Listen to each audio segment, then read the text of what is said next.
नमस्कार दोस्तों, स्वागत है आप सबका मेरे YouTube चैनल स्वप्निल जंक्शन पर। और मैं आशा करता हूं कि आप सभी स्वस्थ और सुरक्षित होंगे। दोस्तों, क्या हो अगर मैं आपसे कहूं कि Taj Mahal, Eiffel tower, statue of liberty, Giza के पिरामिड्स समेत दुनिया के जो 7 अजूबे हैं, 7 वंडर्स हैं इस पूरे वर्ल्ड के, वो अगर आपको एक ही जगह पर देखने को मिल जाए और वो भी बिना किसी वीजा के, तो क्या कहेंगे आप?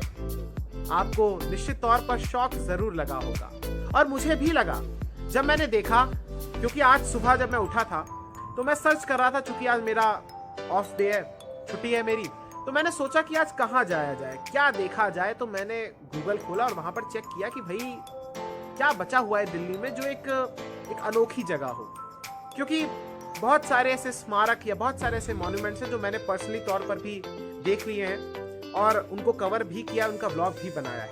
लेकिन ये जो एक चीज थी, ये जो एक जगह है, ये मैंने जब इसको देखा, इसके बारे में पढ़ा, इसके बारे में रिसर्च की, तो फिर आप ये मानकर चलिए कि मेरे एक प्रकार से तोते उड़ गए। मुझे शौक लग गया कि यार कैसे वेस्ट से इतनी प्रोडक्टिव चीज बनाई जा सकती है। इसीलिए मैंने शुरुआत में आपसे कहा कि क्या हो अगर आपको 7 अजूबे एक ही स्थान पर मिल जाए। जी हाँ, आपको ये हमारे देश की राजधानी दिल्ली में देखने को मिलेगा। और आज के इस ब्लॉग में मैं आपको उसी पार्क की, वेस्ट वंडर पार्क की सैर कराने के लिए लेकर चलना चाहता हूँ और आपसे निवेदन करना चाहता हूँ कि आप मेरे साथ जुड़े रहिए। तो चलिए इस यादगार, इस ऐतिहासिक, इस खूबसूरत और इस रोमांचक सफर पर साथ में चलते हैं। दोस्तों, वीडियो की शुरुआत करूं, इस ब्लॉग की शुरुआत करूं, लेकिन उससे पहले आपसे एक रिक्वेस्ट करना चाहूँगा।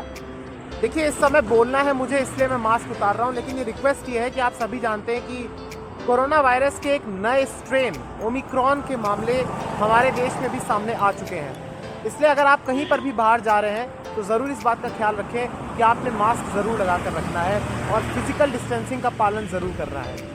तो अब बिना किसी देरी के मैं आपको आज की इस यात्रा को थोड़ा सा विस्तार में आपको बताता हूँ। यहाँ पर आपको मैं बताना चाहूँगा कि आज मैं जा रहा हूँ सीधे तौर पर, जैसा कि आपने शुरुआत में मैंने आपको बताया, कि वेस्ट वंडर पार्क में। और उसके लिए मैं इस समय मौजूद हूँ अपने घर में, यानी गोल्फ कोर्स में। और यहाँ से मुझे मेट्रो लेनी पड़ेगी। और मैंने जब रूट चेक किया तो बड़ा ही सरल और बड़ा ही सिंपल रूट है, छोटा रूट है।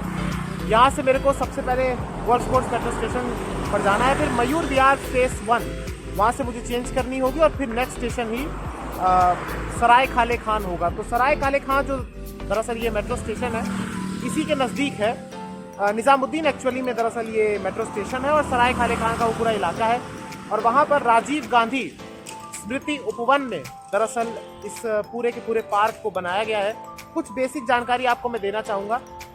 तत्कालीन गृह मंत्री, जो इस समय मौजूदा रक्षा मंत्री हैं, राजनाथ सिंह, उन्होंने इस पार्क का उद्घाटन किया था। 7.5 करोड़ रुपए की करीब लागत आई थी इस पूरे पार्क को बनाने में और 7 एकड़ में ये करीब फैला हुआ है। तो जो ये सराय काले खां का इलाका है, वहाँ पर ये फैला हुआ है। नियरेस्ट मेट्रो स्टेशन, अगर आपको यहाँ पर मेट्रो से पहुँचना है, क्योंकि मेरा ऐसा मानना है राजधानी के जैम से फंसने या इसमें बचने के लिए, इसमें आप ना फंसे, इसमें आप बच निकले, तो इसलिए आप बेहतर है कि आप अपने वाहन से भी ज़्यादा आप अगर कोशिश करें तो आप जो ये सार्वजनिक वाहन है जिसमें सबसे ऊपर मेट्रो है, आप मेट्रो से इसमें ट्रैवल करें तो बेहतरीन तरीके से आप पहुंचेंगे, चाहे आप दिल्ली के या एनसीआर के किसी भी कोने में आप रहते हो। बहरहाल, तो यहाँ पर आप पहुंचेंगे और फिर आगे आपको बताते हैं कि किस तरीके की जर्नी रही। तो जुड़े रहिए।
तो दोस्तों इस समय मैं आ चुका हूँ इस पार्क के अंदर, और जैसा कि मैं आपको अपने पीछे का व्यू दिखाता हूँ, यहाँ पे ये है पूरा।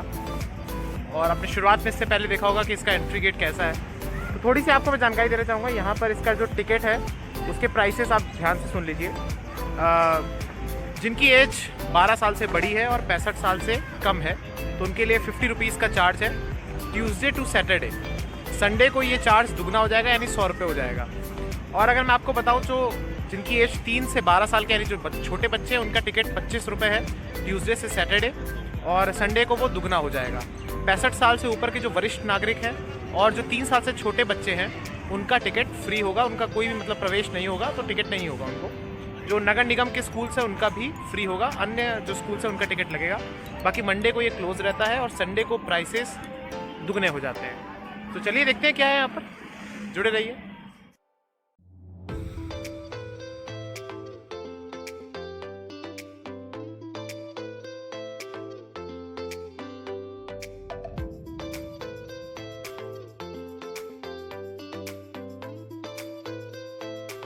तो दोस्तों ये आ गया हमारा पहला अजूबा, पहला वंडर कह लीजिए,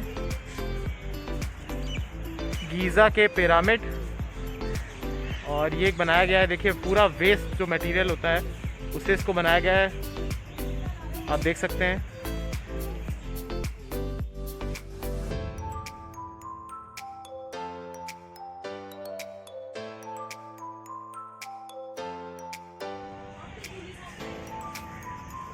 तो दोस्तों गीज़ा के पिरामिड का एक रेप्लिका देखने के बाद अब मैं आगे बढ़ रहा हूँ।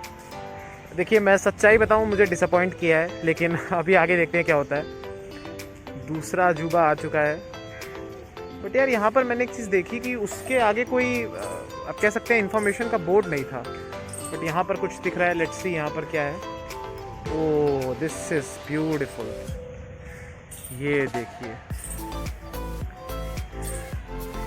आइए इसके बारे में थोड़ा सा पढ़ लेते हैं। यह है पीसा का झुका हुआ मीनार, the leaning tower of Pisa. ये पूरी इंफॉर्मेशन यहाँ पे दे रखी है, देखिए।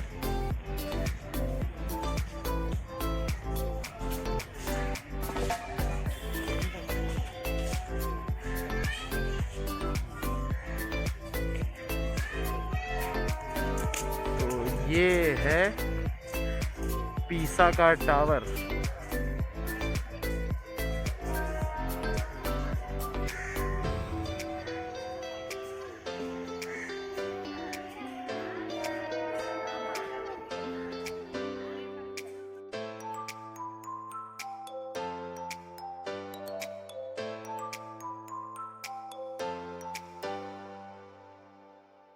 तो दोस्तों जो पहला वाला गीज़ा के पिरामिड थे वहाँ तो मुझे यहाँ पे एक कर्मचारी थे, उन्होंने बताया कि मेट्रो की वजह से उस बोर्ड को हटा दिया गया है। लेकिन यहाँ पर ये इन्फॉर्मेशन कुछ है जो मैं आपको देना चाहूँगा। दरअसल इसमें केबल वायर के व्हील्स, ऑटोमोबाइल पार्ट्स, ट्रक का मेटल शीट्स, क्लच प्लेट्स, सी चैनल्स और एंगल्स का यूज़ किया गया है। इसकी जो बेल है तो आप इसमें देख सकते हैं, इस पूरी इमारत में इसमें बेल लगाई गई है, वो पाइप की मदद से लगाई गई है। बाकी ये तमाम चीज़ें हैं इसमें। 100 दिन में इसको बनाया गया है।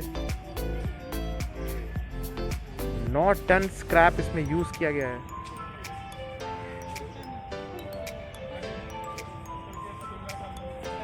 ये है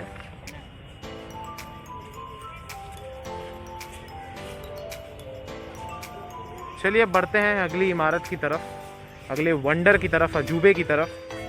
तो ये है दोस्तों एक रेप्लिका एफिल टावर का, जो कि पेरिस में स्थित है। आप सभी जानते हैं फ्रांस की राजधानी।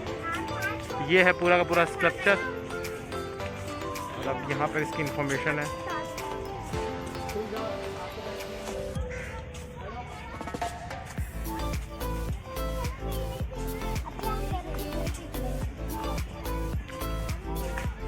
तो इसमें जो चीज़ें यूज़ की गई हैं मटेरियल, उसमें ट्रक पेट्रोल टैंक्स हैं, ऑटोमोबाइल पार्ट्स हैं, क्लच प्लेट्स हैं, C channels, angles of 3 inches, 4 inches और 5 इंचेस के इसमें एंगल यूज़ किए गए हैं। कमोबेश वही कुछ पार्ट्स हैं जो पहले वेस्ट मटेरियल में यूज़ किए गए थे, और इसे बनाने में 130 दिन का समय लगा है। और इसमें नीचे आप देख सकते हैं आर्टिस्ट के नाम भी लिखे हुए हैं जिन्होंने इस स्कल्पचर को बनाया गया है। ये पूरा का पूरा है। इसमें किस तरीके के जो पार्ट्स हैं उसको कैसे बनाया गया वो भी यहाँ पे लिखा हुआ है। कहाँ कहाँ पर यूज़ किया गया है वो भी लिखा हुआ है। और ये फिर उसका इतिहास पूरा का पूरा एफिल टावर का। और ये है एक खूबसूरत सा एक प्रतिकृति, एक रेप्लिका एफिल टावर की। चलिए बढ़ते हैं अब अगले वंडर की तरफ यहाँ से। और यहाँ पर आप एक चीज़ देख सकते हैं कि यहाँ पर सोलर पैनल का बड़ा यूज़ है। सोलर पैनल लगे हुए हैं, यानी सौर ऊर्जा से मुझे लगता है पूरा का पूरा ये परिसर संचालित है। रात में और भी खूबसूरत लगता होगा, लेकिन मेरे पास चूँकि समय की कमी है इसलिए मैं रात में नहीं यहाँ पर रुक सकता। बट हाँ, दिन की अपनी एक रोशनी की अपनी एक ब्यूटी होती है।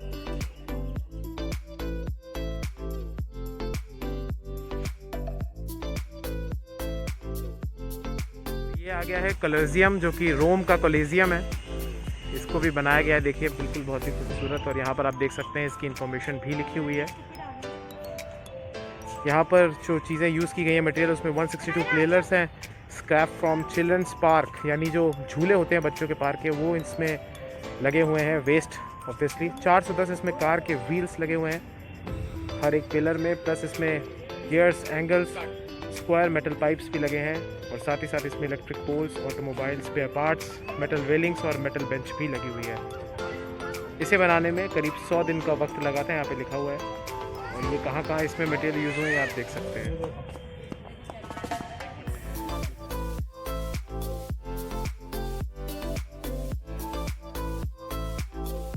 दोस्तों मेरे पीछे कोलोसियम आप देख सकते हैं। और अब मैं बढ़ रहा हूँ अगले वंडर की तरफ। मैं सही बता रहा हूँ दोस्तों, ना इसमें आप आ सकते हैं बट ये उतना रोमांचक नहीं लग रहा मुझे पर्सनली। बाकी लेट्स सी क्या है। तो दोस्तों ये है ताजमहल का एक स्ट्रक्चर। और यहाँ पर क्या क्या यूज़ हुआ है वो लिखा हुआ है। इसमें एंगल्स, ट्रक, कबर्ड्स की sheets, nuts and bolts, 1600 cycle rings, electric pole pipes, park benches, बच्चों के झूले, पुराने बर्तन, जो कुकिंग कढ़ाई वगैरह इसमें सब यूज़ हुई है। थोड़ा सा ये गंदा सा हो गया है, लेकिन मैं पढ़ने की कोशिश कर रहा हूँ। और इसमें जो डोम्स हैं, इसके जो आप जानते हैं गुंबद है, उसमें पाइप लगे हुए हैं।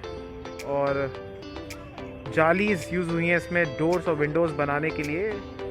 जालीज़ for doors and windows but taken out of benches, माफ़ कीजिएगा, इसमें जो बेंचेस होती हैं पार्क वगैरह में, वो उससे इनकी इस पूरे इसकी जाली और डोर्स वगैरह बनाए गए हैं, खिड़कियां वगैरह बनाई गई हैं। थोड़ा मेंटेन करना चाहिए, ये अच्छे से यहाँ पर मेंटेन नहीं है, ये दुखद है। और ये इसके बारे में इतिहास आप देख सकते हैं लिखा हुआ है। ये है ताजमहल का एक मॉडल। और ये है यहाँ पर सामने बैठने की जगह भी।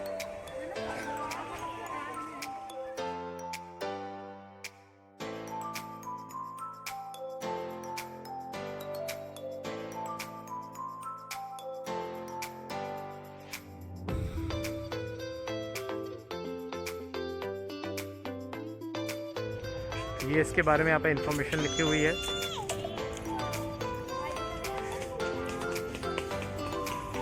इसमें इलेक्ट्रिक पाइप्स, ऑटोमोबाइल का स्क्रैप, बाइक की chains, spring for hair, hand cart और एंगल्स बनाने के लिए इसमें यूज़ की गई हैं स्प्रिंग।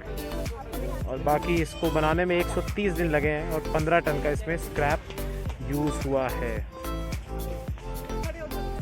ये थोड़ा इसके इतिहास से जुड़ी हुई बातें। रियो रिडीमर,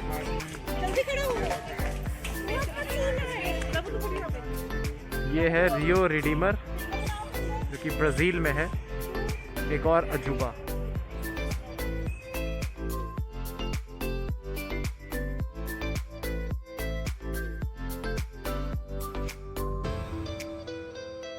तो अब आखिरी जो अजूबा है उसके लिए हमें यहाँ से जाना होगा इस तरफ। देखते हैं आखिरी में क्या है।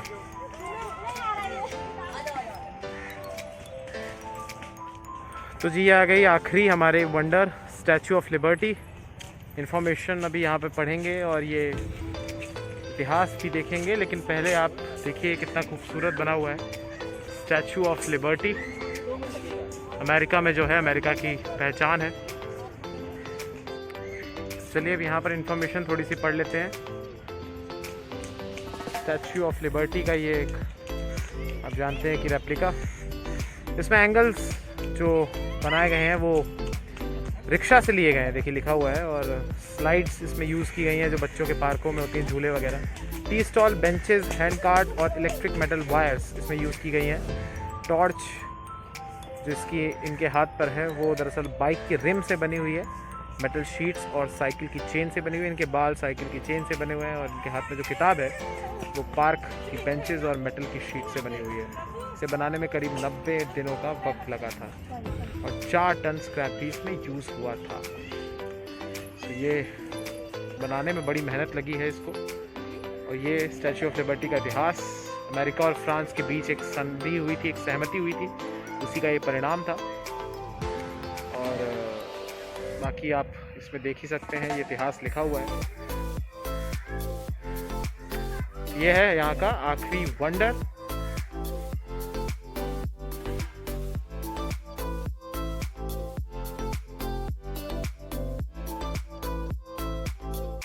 दोस्तों अब इस पूरे पार्क की जो मेरी यात्रा है वो ख़त्म होती है।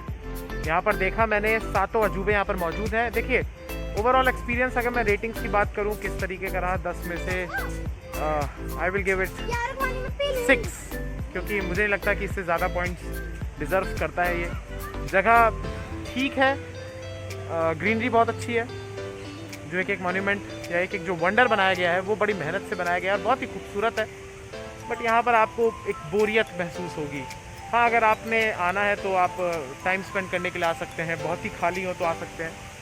बट ये है, लेकिन आगे कुछ हमें आवाज़ दिख रही है, देखते हैं क्या है। कुछ नदी वगैरह बनाया है, जुड़े रहिए, देखते हैं क्या आगे। तो यहाँ पर एक कृत्रिम पानी का एक सोर्स बनाया गया, आर्टिफिशियल, आप देख सकते हैं। ये पूरा पानी यहाँ पर बह रहा है और इसके दूसरे साइड अगर आप देखें तो वहाँ पर भी ये इकट्ठा हो रहा है। तो कुछ आप कह सकते हैं कि वन जैसी फीलिंग दी है, फॉरेस्ट जैसी।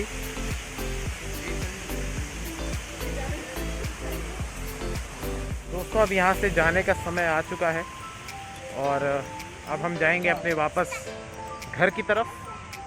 रिव्यू मैंने आपको दे ही दिया है, बाकी एक बार आप आ सकते हैं लेकिन बार बार आप यहाँ पर नहीं आ सकते, ऑब्वियस सी बात है।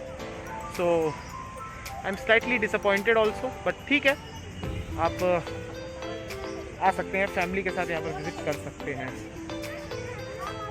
बाकी सेल्फी पॉइंट्स या फ़ोटो के लिए या वीडियोस के लिए आप यहाँ पर आ सकते हैं, बट ज़्यादा ये एक्साइटिंग नहीं है। दक्षिण दिल्ली नगर निगम द्वारा इसे मेंटेन किया जाता है, SDMC। थोड़ा बेटर इसको बना सकते हैं, यहाँ पर कुछ एंटरटेनमेंट की और चीज़ें रख सकते हैं।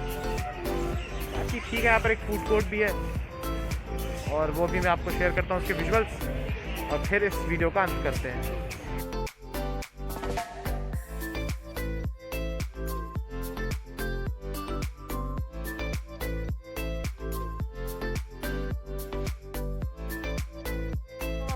चलते हैं, इस व्लॉग को अब एंड करते हैं। मैं उम्मीद करता हूँ आपको ये व्लॉग पसंद आया होगा, या आपको पार्क अच्छा लगा होगा। आपका मन करे तो आप ज़रूर यहाँ पर विज़िट कीजिएगा, फैमिली के साथ आइएगा और एक अच्छा टाइम आप यहाँ पर स्पेंड कर सकते हैं। बाकी चैनल को सब्सक्राइब कर दीजिएगा, मैं निरंतरता के साथ इस प्रकार के ब्लॉग्स आपके साथ शेयर करता रहूँगा। अपना बहुत ख्याल रखिए, चैनल को सब्सक्राइब कीजिएगा, वीडियो को अधिक से अधिक शेयर ज़रूर कीजिएगा और मिलते हैं जल्द।